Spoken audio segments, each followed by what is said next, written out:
गया है, भादो बीत गया, कुआर आ गया है। इसी क्रम में छोटा सा गीत सुना रहा हूँ।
कोई पढ़ी लिखी पत्नी अपने पति से कह रही है कि हे पतिदेव, आषाढ़ में खेत तैयारी हो जाए, अपने पास खेत तैयारी हो जाए, कमा 4 पैसा कुछ खेत पे हो, दुआरे 2-4 बैल बंधा रहा, चाहे लोग के आवत जाने खेतिहर है, किसानदार है।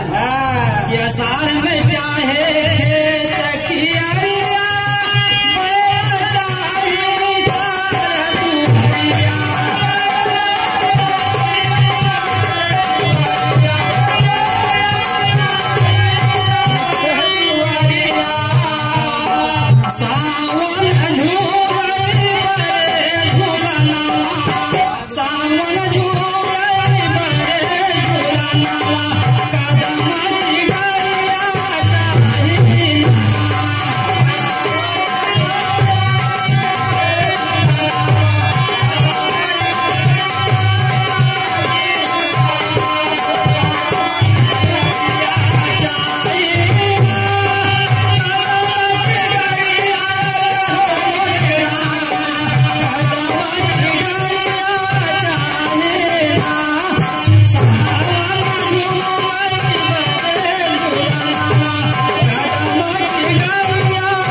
हैं। आप तरफ से 51 रुपए का पुरस्कार भैया के चरण में बार बार प्रणाम, आशीर्वाद की कामना।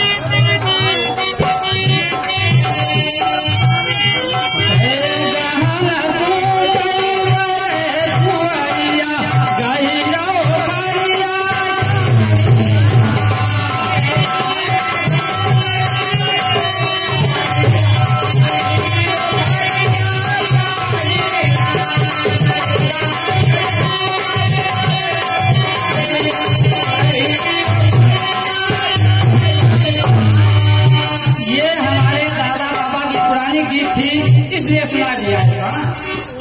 उसमें चाहिए दरी दुसारा हो गोलिया खाती गरम मसाला हो गोलिया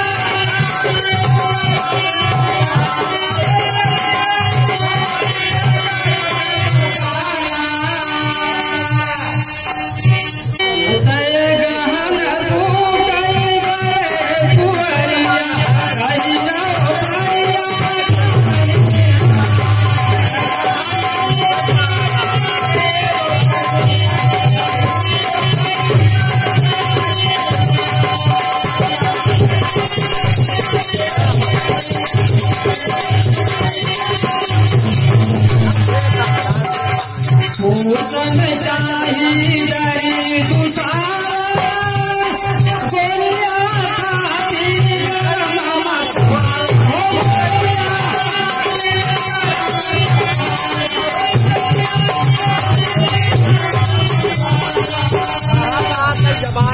मगवा सूतल बड़े सजरिया मगवा सूतल बड़े सजरिया